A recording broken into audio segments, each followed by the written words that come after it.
Welcome to Friday Friends, RI Elder Info's weekly look at the organizations and individuals providing resources for Rhode Island seniors, caregivers, and professionals.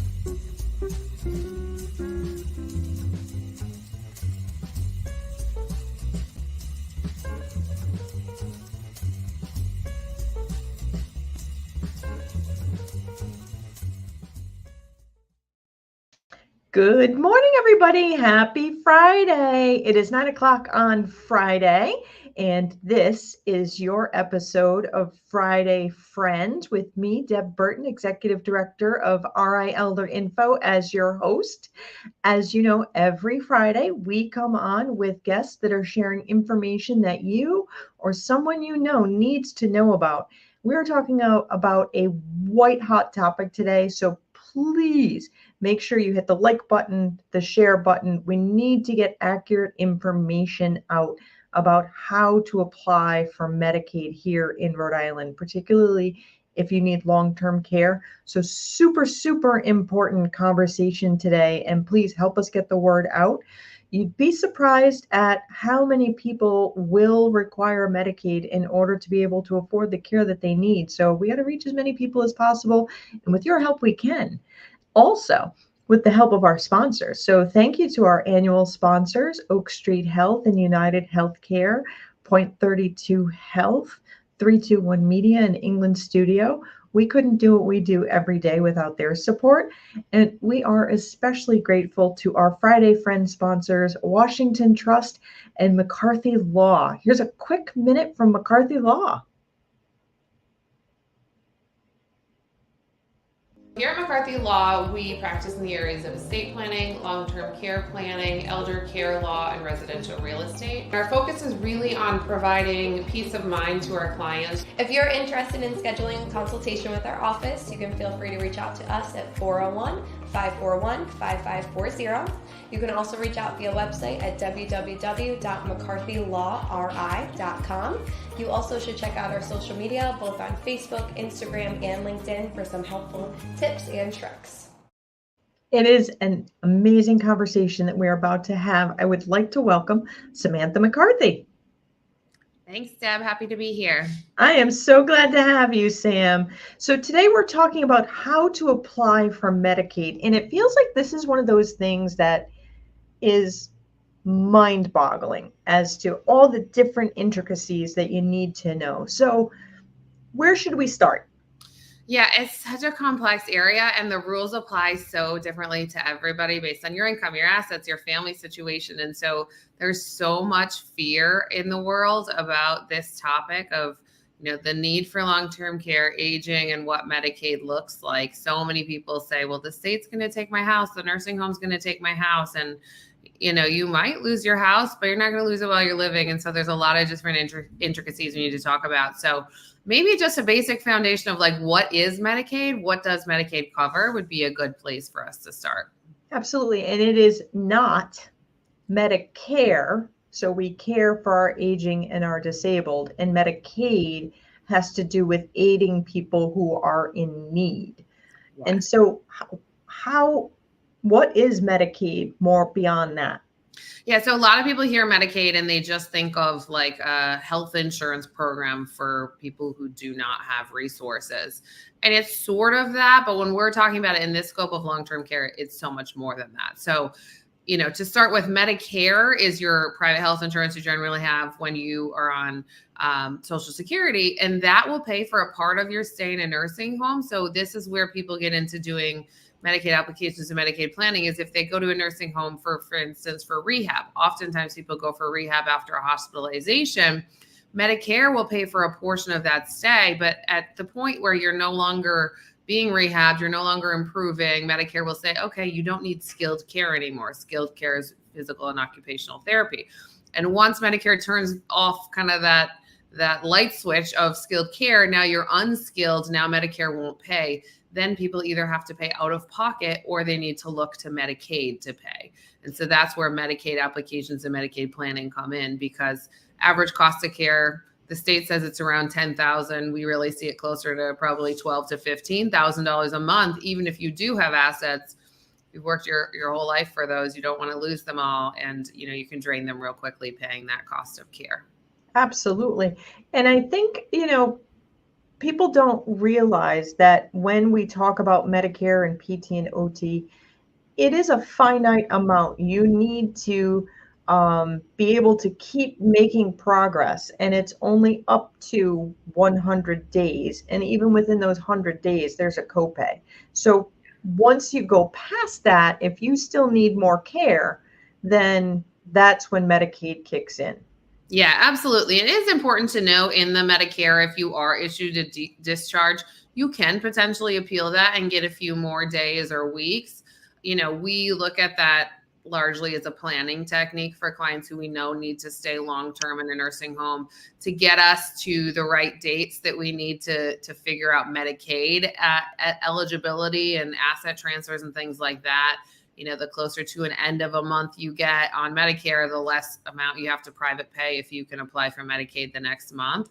But it is important to know you can do that. You generally get an answer within 24 hours, but it's not always successful. And if you've done it once, you're unlikely to get a second, renewal of that Medicare skilled coverage. And again, the maximum is 100 days. I rarely see elders getting 100 days, but if anything, that would be the maximum you'd ever get. Yeah, what I tend to see is 20 days, because at day 21, there is a copay even under the Medicare program.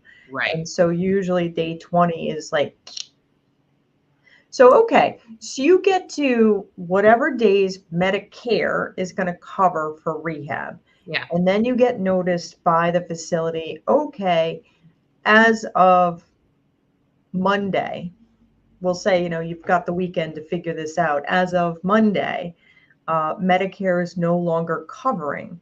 And you're like, you still need more care. Yeah. So what happens then?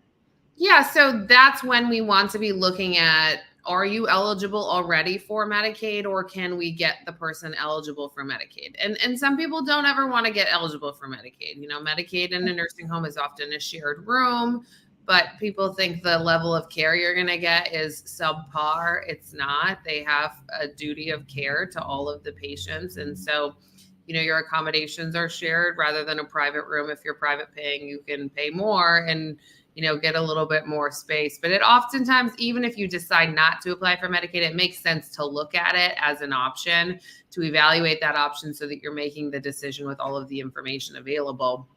If you're an individual in a nursing home and you're clearly eligible, you don't have a spouse in the community, sometimes facilities, nursing homes will offer to help you with the application. If you are very clearly eligible, that's okay. But when I say, are you clearly eligible, there's a lot of things that go into that, right? Is your income under the limit? Most people's is. For nursing home long-term care Medicaid, which is called LTSS, you can have up to $10,190 of income. So most people don't have that. So they're eligible from an income standpoint, but from an asset standpoint, as an individual, you can only have $4,000 or less. And that's right. Incountable assets. So that gets confusing. We could talk about this all day, but short and sweet nitty gritty is retirement accounts are not considered available to pay for long-term care in Rhode Island. That's not the case in every state, as long as you're taking your required minimum distribution, which is then income that gets paid towards your care. So we're really looking at what's in your checking account, what's in your savings account, what's in your CDs, your money market, those kinds of things. Those cash value of life insurance policy. Yes. Cash value of life insurance policy is a big one that gets people. And then we end up having to cash those out in order to get eligible. So, and those are things that, let's say you got to the 25th of the month and got discharged from skilled care. You're not going to be able to liquidate a life insurance policy in 5 days, most likely. And so now we're going to go into the next month on a private pay basis. And so all that to say, it's important to plan for these things sooner than later. Like we tell clients, the best time to call us is when you're in the hospital and they're talking about a discharge to skilled care, because we can start looking at assets and income, get things aligned, collect the right documents, and maybe we never need them, and that's okay. But if we do, then you're prepared rather than trying to make an emergency decision. Exactly. And speaking of avoiding emergency, and you said to have that conversation before they leave the hospital. I would even argue with you that it's even better to do it 5 years before you even get to the hospital. Well, I would agree with that argument. Absolutely. If you do it 5 years in advance or more, we have more asset protection options. We can do irrevocable trust where we save 100% of the equity in like a real estate. For instance, a lot of our clients have property they've owned for decades and they have no mortgage because they bought it really low. It's worth a lot. We're able to put those kinds of assets into irrevocable trust to protect 100% of them while my client can still live there. And then if they go to the nursing home, they don't lose that property. So absolutely. But if you didn't, it doesn't mean there's no options. And this is where, it makes me sad to hear the conversations that a lot of people come in having where they're very scared that they're going to lose everything. When we look at your house, as a general rule, they can't take your house when you are in a nursing home.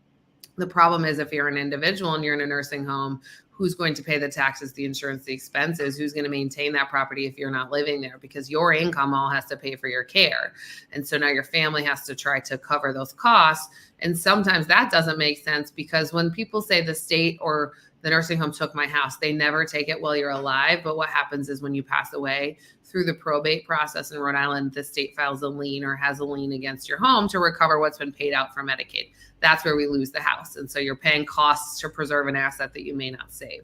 And that's where Medicaid planning comes in. That's where we come in. We say, do you have an adult disabled child? Do you have an adult child who's lived with you for 2 years prior to you going to the nursing home? And if so, is there a physician who's been treating you who would testify or basically attest to the fact that that adult child living with you kept you out of the nursing home? If so, we can transfer them your house and save it 100%, avoid probate, avoid Medicaid lien. So there's last minute options that can help and can work to preserve some or all of assets. If your assets are liquid, things like checking, savings accounts, life insurance, cash value, CDs, we can save about half of those if you don't have a community spouse. You don't have a spouse who lives at home in the community through some planning techniques that are available to us. And if you have a spouse in the community, and this is, my heart is really in this because I can't tell you how many spouses we sit with who are so fearful because it's a very hard emotional decision to place your family member in a facility anyway. And oftentimes that allows you to go back to being their spouse, right? You can visit them, you can be there as often as you want, but you are no longer the 24/7 caregiver. So it is often the right decision from a safety and a care standpoint.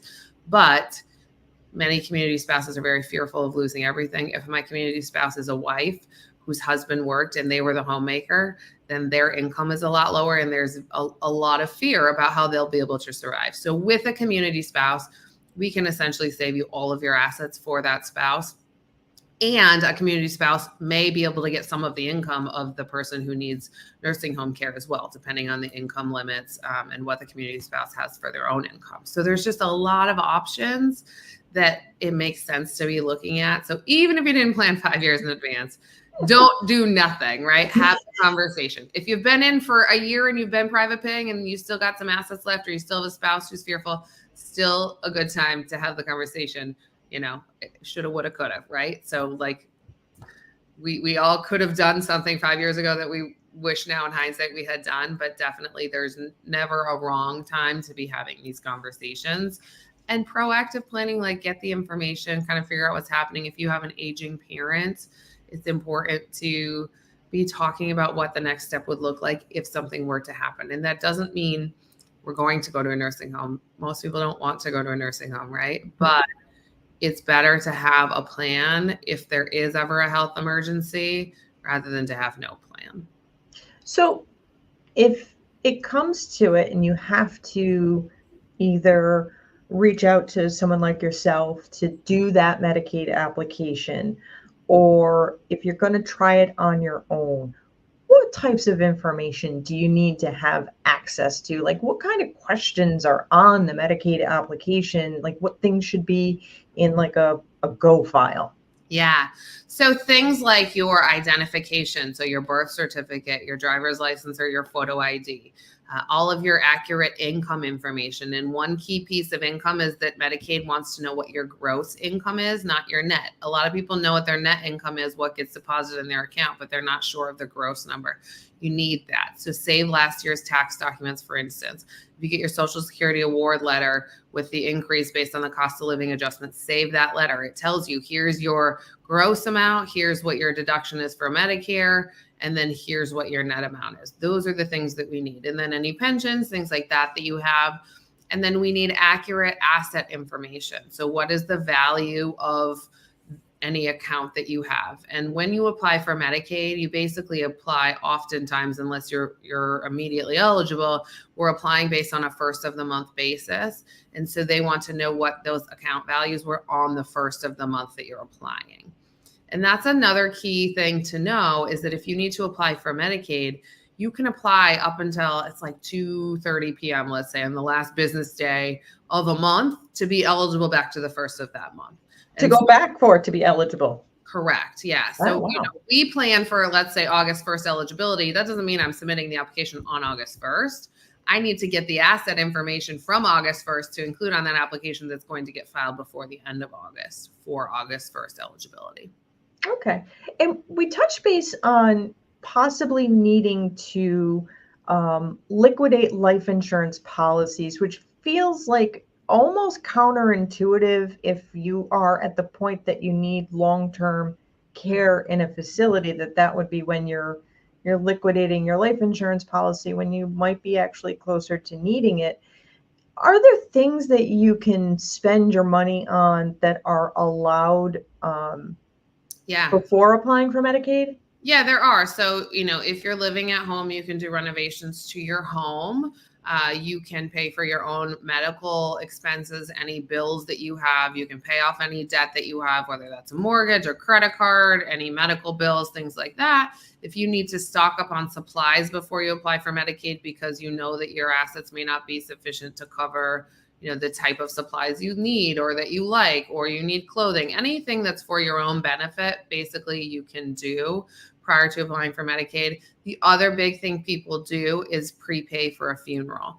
So you go to a funeral home, you select the services that you would want, you pay them, it's irrevocable, but they keep that money for you with the plan. It's a good planning technique for long-term care, Medicaid purposes, but it's also a great thing to do for your family. It is a gift to your family to, in these moments of loss and trauma, not to have to figure out everything you would have wanted. And the thought is, if you go on Medicaid, we've either shifted your assets to someone else or you don't have any assets left. So then someone else is going to have to pay for your funeral. So if you prepay for it with assets that are available before you apply for Medicaid, now we've secured today's prices for tomorrow's services for a service that is going to be necessary, so that then your family's not going to have to pay for that. Yeah, absolutely. And it really is a gift to your family. And I like the point about, if I'm purchasing those services today, but I might not actually pass for another year or two, I purchase them, I own them. Yeah. So I'm not paying, or my family's not paying, what the cost may be in 2 years, considering inflation hits every industry. Yeah. Yeah. And the maximum you can have is up to $15,000 per person in a prepaid funeral plan, which I've rarely seen a funeral be more than $15,000. It's a very personal thing based on what you want, but it's a really good way to protect assets for, an expense that is absolutely going to happen. Unfortunately, death and taxes, are the things that we all know are going to happen to all of us. And so, that's a good way to preserve that money dollar for dollar before applying for Medicaid. The other thing, and it gets a little complicated, but I think it needs to be mentioned, is when you have cash value in a life insurance policy, if you're looking at Medicaid eligibility and that's the asset that's causing an issue, sometimes instead of cashing it out, it makes sense to take a loan instead to reduce the cash value that's available. Then you get that money in your pocket. We do Medicaid planning with that, or maybe we do prepay for a funeral. But if your cash value or your loan availability is significantly less than your death benefit, it still may make sense, rather than cashing it out, to preserve that death benefit. So just something worth looking at. You really have to look at the intricacies of the specific policy. But that makes a lot of sense. And when the Medicaid application is submitted and they're looking at all of your resources as of the first of the month, I mean, if that's a way that is able to afford you the care that you need, then doing those things is going to be really important. So let's say in a perfect world, the application is done. 100% of all of the documents are submitted with the application because they've got somebody like you handling this for them, or they're really good at doing it on their own. What is the time frame for finding out if you are or are not approved for Medicaid in general? Yeah, so you'll hear 90 days, 3 months is kind of the time frame people like to talk about, I think, in this world. I will never guarantee someone it's going to be a 90-day approval. I say 3 to 6 months. It can be longer. There's so many different things that go into the analysis of an application. How complex was the planning? Did you have any gifts in the last 5 years? Those are all going to trigger, things that make the application approval take a little bit longer. But some of my most complex applications, sometimes they get approved right away. And I'm like, oh, that would have been the one I thought would have taken longer. And some of my simple applications, they take 6-9 months, so there really is no rhyme or reason for why. So I think it's important to know what happens once you've submitted, because people worry, I've submitted the application, I don't have anything left, but Medicaid hasn't approved. Now what do I do? Right? Yeah. And the facility's like, we got to get paid. So what happens then while you're in that window of waiting? Yeah, so you are generally considered by the facility what's called Medicaid pending, which means that you pay them your patient share each month, which is your income minus any health insurance premiums and minus your personal needs allowance, which right now is $75 a month.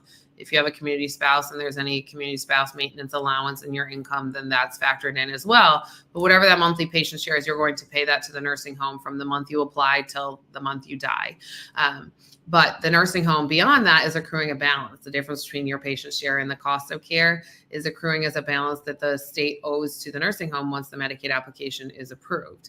And so this is where we get into, there's definitely some issues in this world right now because the facilities are trying to run and they have to pay their staff and pay their bills and all these things while they have all these outstanding invoices that are owed from the state. And so it's tough.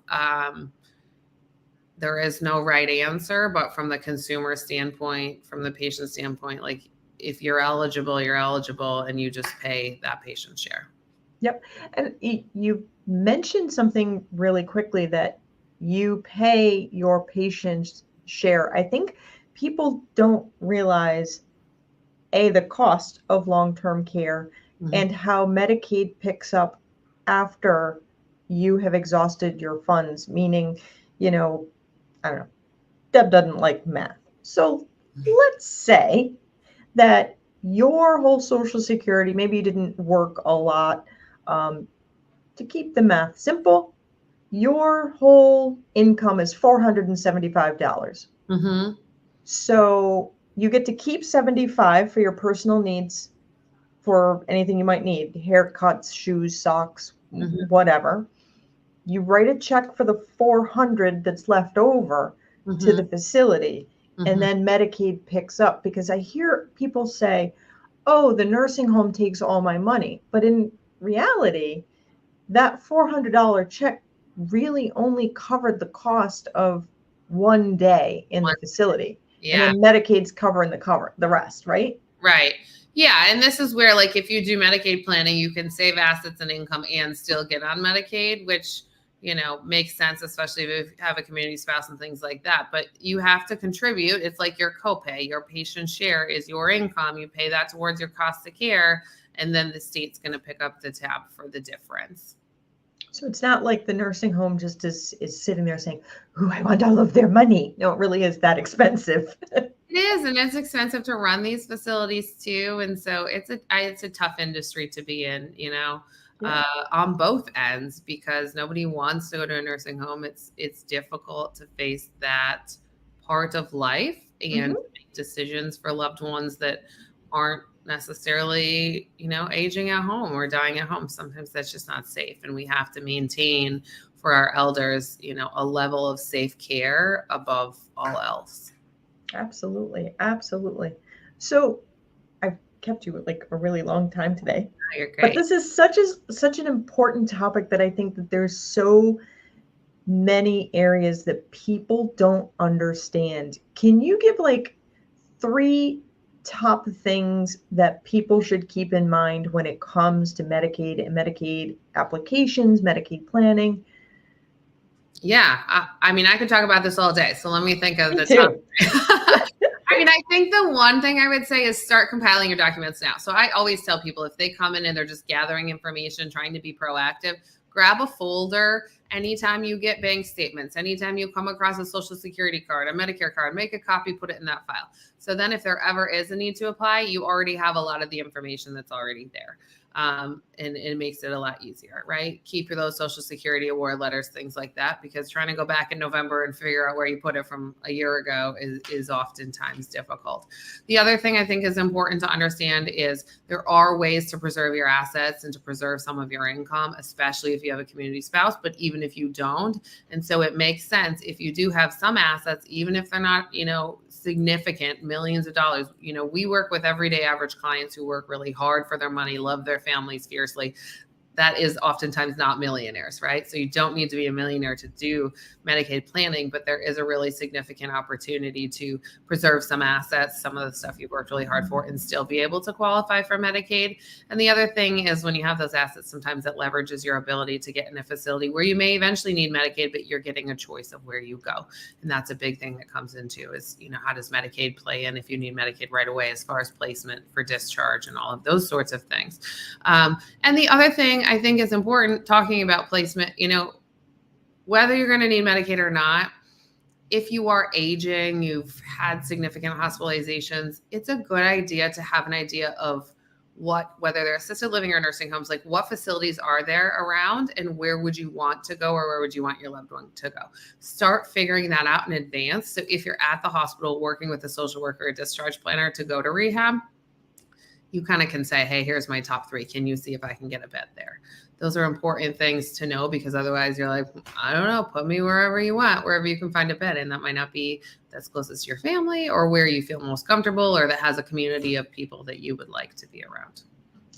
That is also super important for the family members who recognize that their loved one needs more help and their loved one is not willing to accept that help. The family members can't control somebody else's behavior, but they can control their own. And doing that research ahead is something that really kind of helps take the pressure off in a crisis. So that's awesome. Yeah, it absolutely does. I've talked with you about our life care planning program before, but that's where our social worker comes in a lot, is helping families identify options for placement where they would feel comfortable with assisted living facilities or nursing homes. Because a lot of it is not just, is it a good place? Does it get good rankings? Do people like it? It's what kind of community is there, right? If you're a male who was a veteran, you may want to be at a place that has other males like you who you will enjoy having lunch with and talking to. Or, if you were a female who likes knitting or, whatever, there might be a community that has people like that or has activities that are crafts or arts and things like that. And so to figure that out on your own is difficult, but it is important to reach out to the resources that are available to identify those things in advance. That is awesome. Well, thank you so much for coming on today. I always learn something new when you're here, so I really do appreciate it. Thank you. Thanks so much for having me. Have a great day, Deb. Thanks. Today was a super important topic, so if you hopped on late, make sure you hit the rewind button because Medicaid is a white hot topic with so many pieces to it. And I'm grateful that Samantha McCarthy was able to come on today and share so much information. Make sure that you hit the like button and the share button because I am 100% certain you or someone you know needs this information that we talked about today. Incredibly important. One of those things that we want to talk about before we need it. So I am glad you're all able to come and join me today. I look forward to seeing you all again next week. Make sure you also check out our Calling All Veterans Day event. It's amazing. And I will see you next week. In the meantime, be well and be kind. If you like this video, please follow us on social media and subscribe on YouTube. For more information, visit rielderinfo.com or call 401-585-0509. If you have any questions, email deb@rielderinfo.com.